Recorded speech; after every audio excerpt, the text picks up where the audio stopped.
चुनावी माहौल में बिहार की राजनीति एक बार फिर ध्रुवीकरण की ओर बढ़ रही है। 243 सीटों वाले इन विधानसभा चुनाव में पहला चरण 6 नवंबर को शुरू हो चुका है, जिसमें नामांकन की प्रक्रिया तेजी से चल रही है। एनडीए ने अपनी एकजुटता का परिचय देते हुए सीएम बंटवारे पहले से ही फाइनल कर दिए हैं। बीजेपी और जेडीयू को 101 सीटें मिली है, जबकि चिराग पासवान की एलजेपी को 29, उपेंद्र कुशवाहा की आरएलएम और जीतनराम मांझी की एचएएम को 6 सीटें दी गई है। ये बंटवारा न केवल गठबंधन की मजबूती दिखाता है, बल्कि ये भी संकेत देता है कि नीतीश कुमार ही एनडीए का चेहरा बने रहेंगे।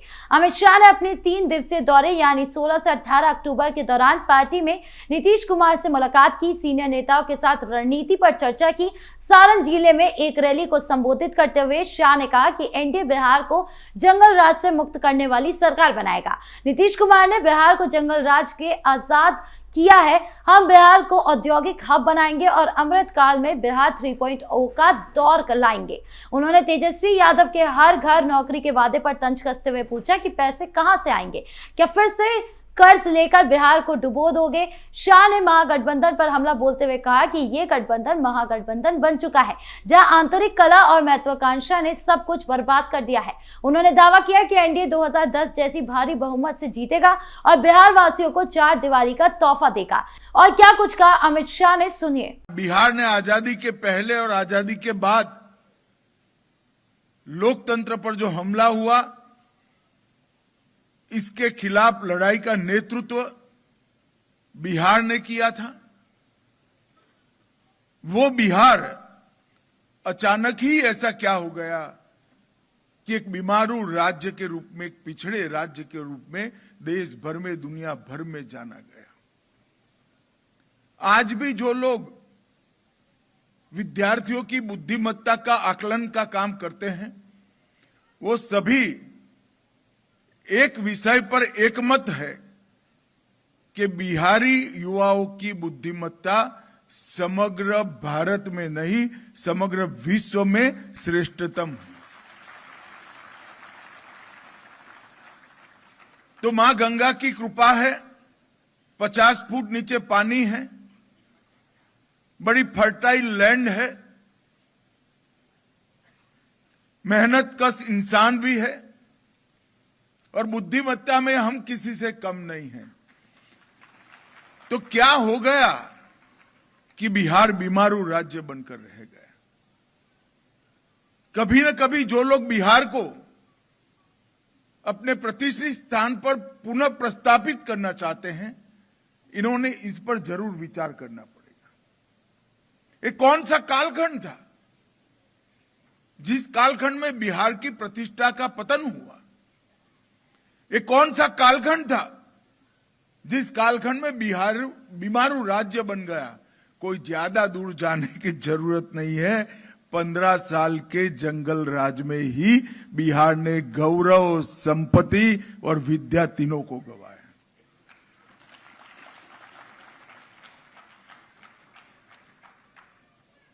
ईस्वीसन पूर्व का ऐतिहासिक पृष्ठभूमि, महाभारत कालीन ऐतिहासिक पृष्ठभूमि रखने वाला बिहार सिर्फ 15 साल के कालखंड में, 15 साल के जंगल राज के कालखंड में ही अपनी सभी प्रकार की गरिमाएं, ऐश्वर्य और उत्कृष्टता खो बैठा। मित्रों, 15 साल में बिहार हर प्रकार की एडमिनिस्ट्रेटिव तरीके से, देश में योगदान की दृष्टि से और मौकों की दृष्टि से, सभी दृष्टि से पिछड़ गया। बिहार में जो बड़ी बड़ी इंडस्ट्रियां आजादी के वक्त लगी थी, बड़े बड़े कल कारखाने चलते थे, वो धीरे धीरे धीरे बिहार छोड़कर जाने लगे। व्यापारी भी पक कर गए, व्यापार भी पक कर गया और बिहार के अंदर नितांत अव्यवस्था का शासन 15 साल तक दिखा। वो 15 साल का शासन बिहार को करीब आधी सदी तक पीछे धकेलने का काम किया। और वो ही जंगल राज फिर नए कपड़े पहनकर, नए चेहरे लेकर, नए स्वरूप में बिहार का जनादेश लेने के लिए आज बिहार की जनता के सामने खड़े। लालू राबड़ी फिर से नए चेहरे के साथ, नए कपड़ों के साथ जंगल राज लाना चाहते हैं। मुझ पर विश्वास करना, जंगल राज बिहार को कभी छू नहीं पाएगा। इसकी व्यवस्था एनडीए सरकार है। बिहार के एक भी थाने में अब नक्सलियों की तूती नहीं बोलती। धीरे धीरे धीरे 20 साल के नीतीश कुमार के शासन में और 11 साल की डबल इंजन सरकार ने, मोदी जी और नीतीश जी की जोड़ी ने बिहार को अपनी खोई हुई सभी गरिमा शैन पुनः लौटाने का काम किया है। और अब बिहार तैयार है आगे बढ़ने के लिए। बिहार तैयार है देश की राजनीति, देश के अर्थतंत्र, देश की शिक्षा व्यवस्था और देश की कृषि व्यवस्था में अपना पुराना स्थान प्राप्त करने के लिए। और मैं मानता हूं कि बिहार ये कर सकता है, क्योंकि यहां देश भर का आर्थिक विकास का अगर एनालिसिस करते हैं तो पूंजीपति चाहे कोई भी हो, भारत में बने उत्पाद के अंदर हमारे बिहारी भाई के पसीने की महक है। मेहनत कश इंसान भी है, पानी भी है, फर्टाइल लैंड भी है और बुद्धिमत्ता भी है। जरूरत सुशासन की थी। और ये 20 साल जो नीतीश बाबू को मिले और 11 साल नीतीश जी और मोदी जी को मिले, इसके अंदर लालू के 15 साल के जंगल राज की सभी प्रकार की बुराइयों को समाप्त करने का काम हमने किया है।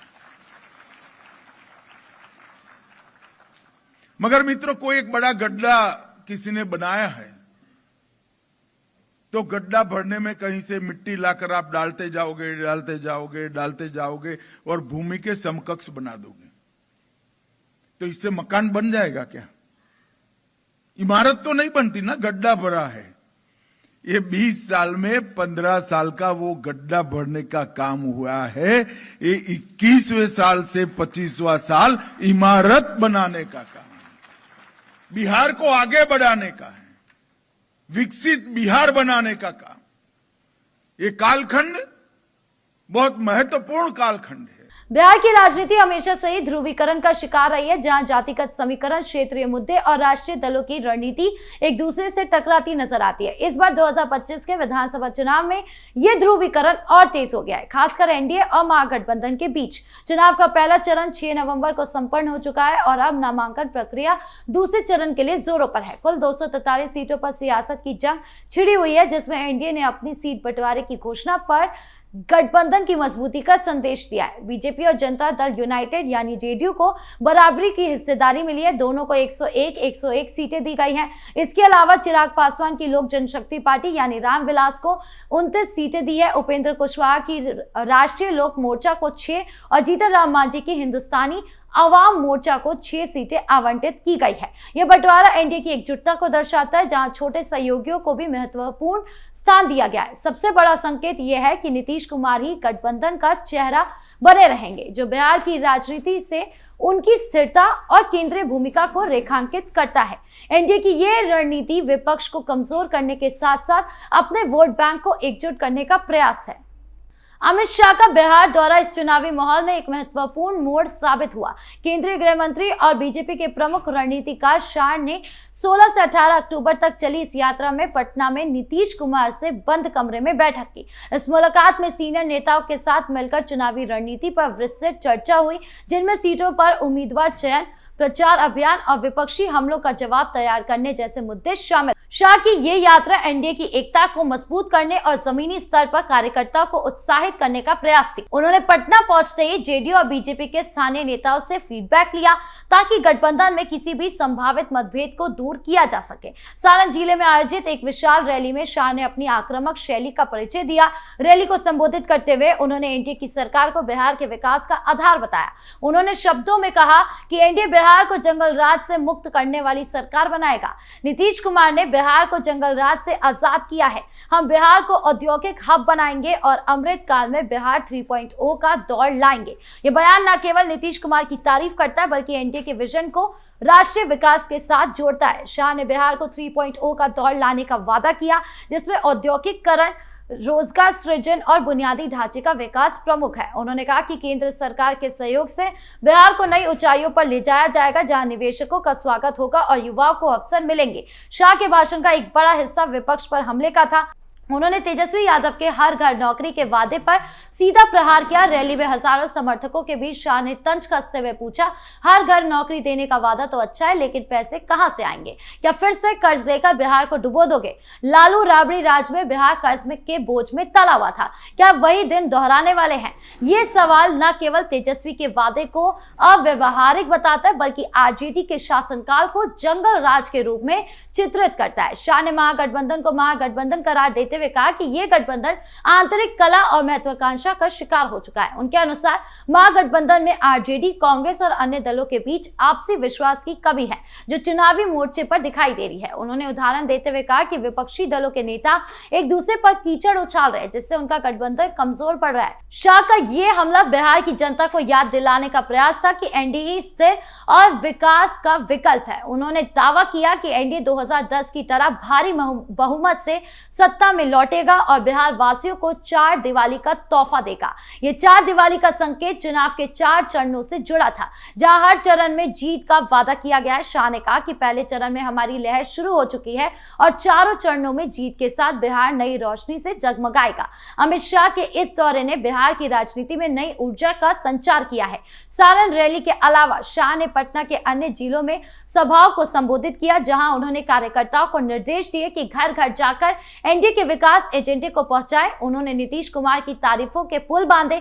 कहा कि नीतीश ने शिक्षा, स्वास्थ्य और सड़कों में जो सुधार किए वो बिहार की बुनियाद मजबूत करने वाले हैं। शाह ने केंद्र की योजनाओं जैसे पीएम आवास, उज्ज्वला और आयुष्मान भारत का जिक्र किया जो बिहार में लाखों लोगों तक पहुंचती है। विपक्ष पर हमला जारी रखते हुए उन्होंने कहा कि महागठबंधन जातिवाद और परिवारवाद की राजनीति करता है जबकि एनडीए सबका साथ सबका विकास पर विश्वास रखता है। शाह का दौरा समाप्त होते होते एनडीए के कार्यकर्ता उत्साहित नजर आ रहे थे और सोशल मीडिया पर उनके बयानों के वीडियो वायरल हो गए, लेकिन विपक्ष ने भी तुरंत जवाब दिया। तेजस्वी यादव ने शाह के जंगल राज वाले बयान को खारिज करते हुए कहा कि असली जंगल राज तो एनडीए का है जहां अपराध और भ्रष्टाचार बड़ा है। कांग्रेस ने भी शाह के दौरे को प्रचार स्टंट बताया लेकिन आंतरिक कला के कारण उनका प्रभाव कमजोर पड़ रहा है। बिहार चुनाव का ये माहौल ध्रुवीकरण को और गहरा रहा है। एनडीए की एकजुटता के विपरीत महागठबंधन में दरारें साफ दिख रही है। सीट बंटवारे को लेकर आरजेडी और कांग्रेस के बीच खींचतान हुई जिससे उम्मीदवार चयन में देरी हुई। चिराग पासवान और जीतन राम मांझी जैसे छोटे सहयोगी एनडीए के लिए वोटरों को एकजुट करने का काम कर रहे हैं, खासकर अनुसूचित जनजाति और पिछड़े वर्गों में। नीतीश कुमार का चेहरा बनाए रखना एक रणनीतिक फैसला है क्योंकि उनकी छवि स्थिर शासन की है। अमित शाह के बयान इसी रणनीति का हिस्सा है जहां वो विकास के नाम पर वोट मांग रहे हैं। बिहार 3.0 का विजन युवाओं को लुभाने का प्रयास है जिसमें आईटी पार्क, स्किल सेंटर और स्टार्टअप हब शामिल है। शाह ने कहा कि केंद्र बिहार को विशेष पैकेज देगा ताकि प्रवासी बिहारी बेरोजगारी से मुक्ति पाए। विपक्ष के वादों को वो खोखला बता रहे हैं और जनता से अपील कर रहे हैं कि 2010 की गलती ना दोहराए।